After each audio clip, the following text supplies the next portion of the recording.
नमस्कार। रिपोर्ट राजस्थान में आपका स्वागत है। मैं हूं कर्णिका। तो शुरू करते हैं इस वक्त की बड़ी खबरों के साथ। बारां जिले में जमीनी विवाद को लेकर दो पक्षों के बीच लाठी भाटा से संघर्ष हो गया। यह घटना केलवाड़ा थाना क्षेत्र के तहत हुई, जहां वन विभाग की 40 बीघा भूमि पर कब्जे को लेकर दोनों पक्ष आमने सामने आ गए थे। लाठी भाटा जंग के दौरान दोनों पक्षों के 8 लोग गंभीर रूप से घायल हो गए, जिनमें सिर और अन्य हिस्सों पर गंभीर चोटें आई हैं। घायल व्यक्तियों को निजी वाहनों की मदद से CSC केलवाड़ा में भर्ती कराया गया, जहां उनका इलाज शुरू किया गया। इस घटना की सूचना मिलने पर ASI बलवंत सिंह माए जाप्ता के साथ CSC केलवाड़ा पहुंचे और घायल व्यक्तियों से मामले की जानकारी ली। कोटा शहर के दक्षिणी क्षेत्र स्थित मेजर ध्यानचंद स्टेडियम में लोकसभा अध्यक्ष ओम बिरला ने एक पौधा मां के नाम लगाकर पर्यावरण संरक्षण के प्रति अपनी प्रतिबद्धता जताई। इस अवसर पर उन्होंने कहा कि पर्यावरण को बचाने के लिए पूरी दुनिया को संकल्पित होना पड़ेगा। प्रधानमंत्री नरेंद्र मोदी के आह्वान पर पूरे देश में इस अभियान को लेकर उत्साह देखा जा रहा है और इसे जन आंदोलन बनाने की दिशा में महत्वपूर्ण कदम उठाए जा रहे हैं। बिरला ने आगे कहा, हमारी संस्कृति में हम धरती को मां मानते हैं और पेड़ लगाकर उसका संरक्षण करना हमारा कर्तव्य होना चाहिए।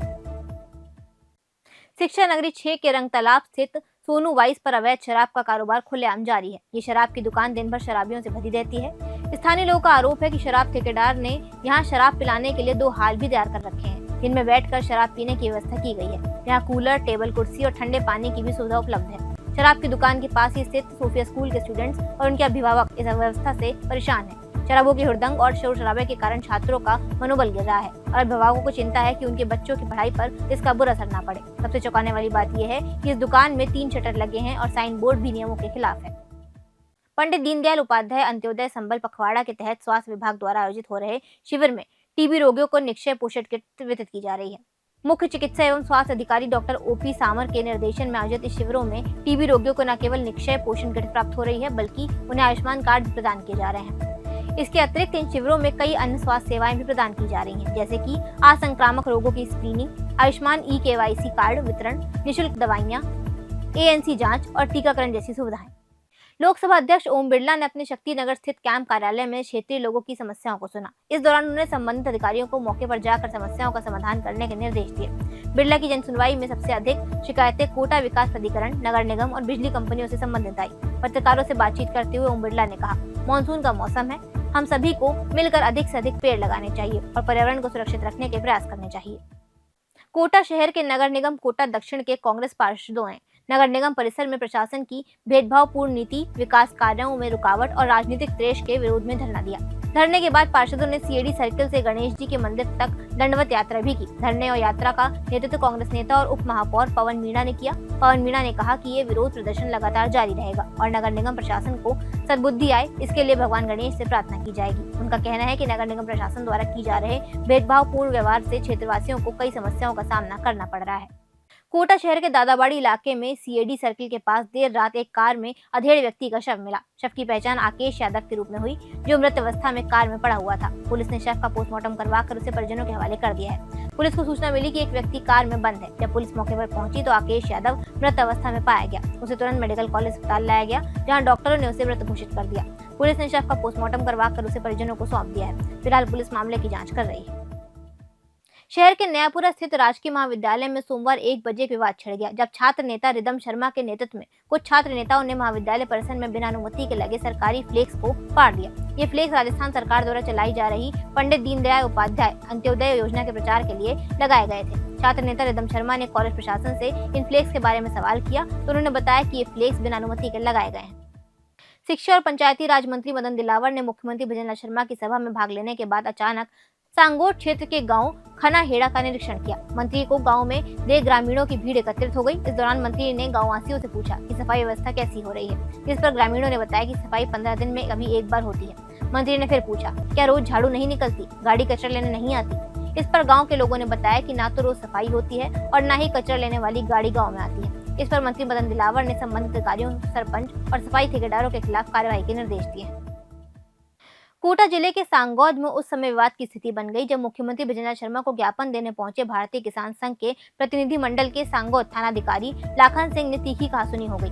किसान संघ का आरोप है कि उन्हें पूर्व सूचना देने से बावजूद प्रशासन और पुलिस ने ज्ञापन देने से रोक दिया। इसी बात को लेकर संघ के कार्यकर्ता आक्रोशित हो गए और मौके पर पहुंचे मंत्री मदन दिलावर और हीरालाल नागर की गाड़ियों के आगे बैठकर विरोध जताया।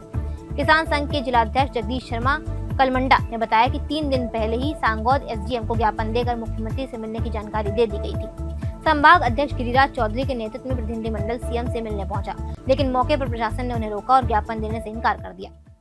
भरतपुर जिले के रूड़ावल क्षेत्र में एक हैरान करने वाला मामला सामने आया है, जहां पत्नी ने अपने पति को बुरी तरह पीटकर गंभीर रूप से घायल कर दिया। घायल पति प्रवीण कुमार फिलहाल आरएमबी जिला चिकित्सालय में इलाज करा रहे हैं।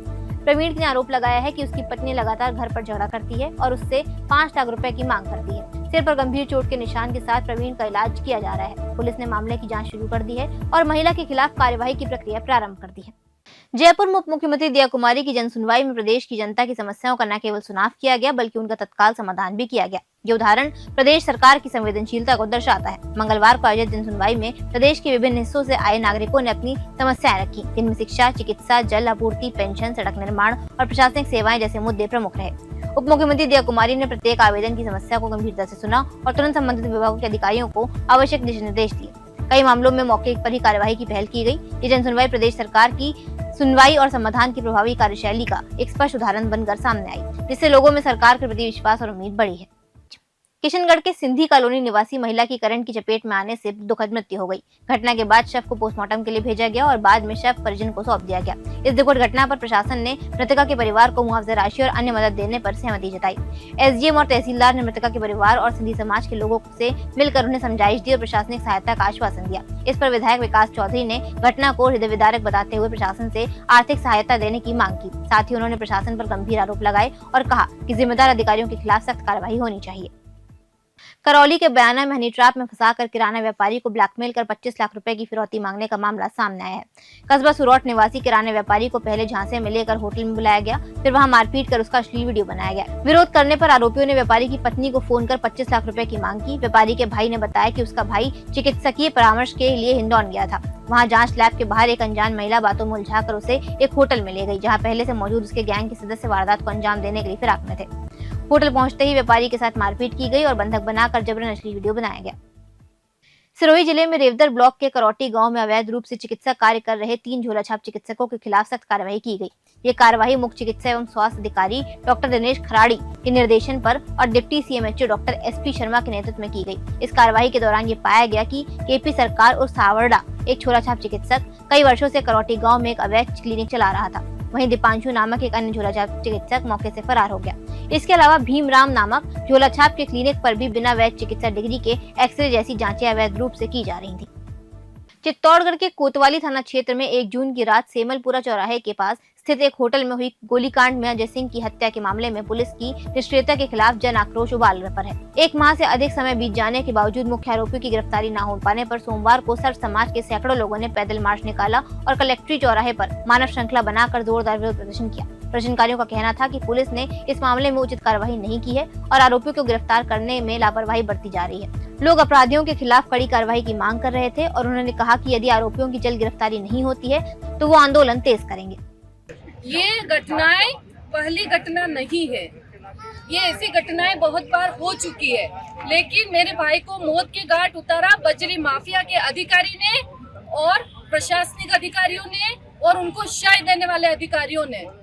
और राक्षस लोग जो इस चित्तौड़ की भूमि पर जो घूम रहे हैं ना, ये सब उनकी वजह से हो रहे हैं। आज वो इंसान आउट ऑफ राजस्थान है तो किसकी वजह से कोई इतने दिन रह सकता है? 1 महीने 6 दिन। किस प्रकार की मांग? ये प्रशासनिक अधिकारी और बजरी माफिया के जो अधिकारी है उसकी वजह से ये बाहर घूम रहा है। आज नहीं, उसने 10 मिनट में एक आदमी को मार दिया और उनको 1 महीना 6 दिन कैसे लग रहे हैं? इस्तीफा दो, आप नहीं पकड़ सकते हो तो 2 इस्तीफा रखो इधर। ढोल नगाड़े लाए क्या अब आपको उठाने के लिए? किन पर शक है आपको? किसके दबाव में आके काम कर रहे हैं? किन पर शक? किसी के दबाव में आके काम कर रहे हो तो आप बताओ, फिर हम हमारा काम करेंगे। हम चुप बैठने वालों में नहीं है। ये बात भजन सरकार भी सुन ले और यहाँ के जो अधिकारी है वो भी सुन ले और जो विधायक है, मैं नाम नहीं लूंगी, वो भी सुन ले। किन पर शक है आपको? हमको शक तो बहुत सारे लोगों पे, मैं किसी का नाम नहीं लूंगी। सब समझदार है, प्रशासन भी समझदार है, नेता लोग भी समझदार है, मैं तो क्यों, भारत सरकार भी समझदार है और राजस्थान सरकार भी समझदार है। इस वक्त के लिए फिलहाल इतना ही। देखते रहिए रिपोर्ट राजस्थान।